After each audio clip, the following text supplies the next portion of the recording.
व्यापारे बसते लक्ष्मी, उद्योगे राष्ट्र समृद्धि। राष्ट्र तभी समृद्ध होगा जब उद्योग होंगे, प्रोडक्शन होगा। क्षेत्र तब समृद्ध होगा जब व्यवसाय होगा। अपने आप को इस मुकाम पर लेकर आओ कि नौकरी खोजने वाले आपको खोजें। अरे वाह, क्या बात है। इंडस्ट्रियलाइजेशन हमारे यहाँ कैसे होगा, फैक्ट्रियाँ कैसे लगेंगी, फैक्ट्रियाँ कैसे लगेंगी। बिल्कुल। आपके एक फंक्शन में हमने देखा था, लाइव डेमोस्ट्रेशन का एक कार्यक्रम चल रहा था जिसमें चाक रखा हुआ था और भेड़ बकरियां थी और वो कंबल, ये सब चीजें। उन लोगों को आप कैसे ढूंढ के निकालते? Brought to you by Smriti mobile Bihiya. आपका ध्यान कहाँ है? सबसे सस्ता मोबाइल यहाँ है। सर, आप इतना एंटरप्रेन्योरशिप के लिए बल क्यों देते हैं? किसी भी क्षेत्र का विकास जी, इंडस्ट्रियलाइजेशन या व्यवसाय पर ही निर्भर करता है। व्यापारे बसते लक्ष्मी, उद्योगे राष्ट्र समृद्धि। राष्ट्र तभी समृद्ध होगा जब उद्योग होंगे, जी, प्रोडक्शन होगा, और क्षेत्र तब समृद्ध होगा जब व्यवसाय होगा। जी। तो हमारा ये मानना है कि कोई भी सरकार कभी भी क्या सभी युवकों को रोजगार दे सकती है, और यदि सभी नौकरी करेंगे तो दुकानदारी कौन करेगा, बिल्कुल, प्रोडक्शन कौन करेगा, इंडस्ट्रियलाइजेशन हमारे यहाँ कैसे होगा, बिल्कुल। फैक्ट्रियाँ कैसे लगेंगी, फैक्ट्रियाँ कैसे लगेंगी। बिल्कुल। तो हम यह मानते हैं कि हमारे यूथ्स इंडस्ट्रीज लगाएं, व्यापार में आए। मैंने आपको एक बार बताया कि 2000 में हमने B2B और B2C की ट्रेनिंग कराई और ओपन कराई, नागरिक प्रचारणी में ओपन फॉर ऑल कराई, जी, और कुछ खास व्यवसायी घरानों ने उसमें बढ़ चढ़ कर हिस्सा लिया। भीड़ तो थी, सभी एजुकेटेड और सभी बिजनेस हाउस उसमें थे, बिल्कुल, लेकिन बढ़ चढ़ के हिस्सा लिया। आगे आए कुछ व्यवसायी सोच के लोग, जी। उसमें युवक भी थे, बेरोजगार युवक भी थे, अच्छा, जिन्होंने उस वक्त B2B बिजनेस शुरू किया कि एक मैन्युफैक्चरर से दूसरे डीलर को वो माल सप्लाई करने लगे, एजेंटी करने लगे ऑनलाइन। तो मेरा ये मानना है कि जब तक हमारे युवक स्वयं रोजगार जनरेट नहीं करेंगे तब तक हमारे देश से बेरोजगारी नहीं जाएगी, और जब तक बेरोजगारी नहीं जाएगी हम समृद्ध राष्ट्र और समृद्ध समाज की कल्पना नहीं कर सकते। बिल्कुल।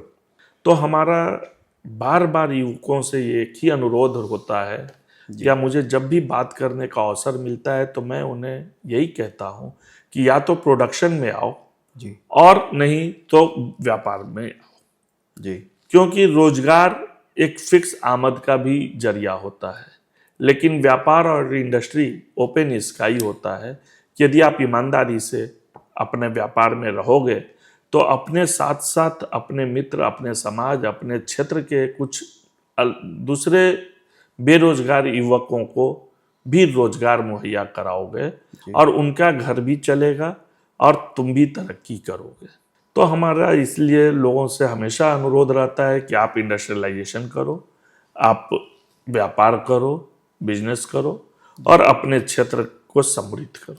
युवाओं को सर आप क्या संदेश देना चाहेंगे? मैं बार बार यही कहता हूँ कि आप नौकरी खोजने के लिए न भटको, आप अपने आप को इस मुकाम पर लेकर आओ कि नौकरी खोजने वाले आपको खोजें। अरे वाह, क्या बात है।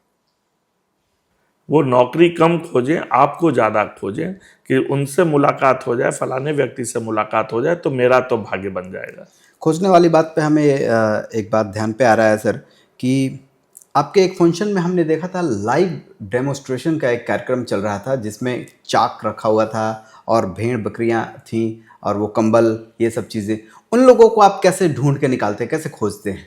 देखिए, हमने आपको बताया कि हम अपने स्कूली बच्चों को जी, जीवन जीने की कला सिखाने का प्रयास करते हैं। तो जीवन जीने की कला में यह भी आता है कि हम यदि चुक्कड़ का यूज करते हैं, हम यदि मिट्टी के घड़े का यूज करते हैं, जी, तो वो कैसे बना, उसके अंदर कितनी मेहनत किसी ने की है। जी, जब तक हम सामने वाली की मेहनत को नहीं समझेंगे, उस वस्तु का मूल्य नहीं समझेंगे। 5 रुपया देकर मैंने परचेज तो कर लिया, बच्चों के लिए पिताजी की मेहनत से आए पैसा कुछ नहीं होता है, बिल्कुल। लेकिन जब उस बच्चे ने देखा कि एक चुक्कड़ बनाने में कितनी एक मेहनत कारीगर होती को है। कितनी मेहनत होती है, किस प्रकार वो मिट्टी को सानते हैं, तैयार करते हैं, जी। उसके बाद चाक पर चला के चुक्कड़ बनाते हैं, उसके बाद उसको सुखाई होती है, फिर उसे हीट देकर कोयले में और गोईठे के साथ पकाया जाता है, जी तब वो उस चुक्कड़ की कीमत को समझते हैं कि 5 रुपए नहीं, उसके पीछे ये कीमत है।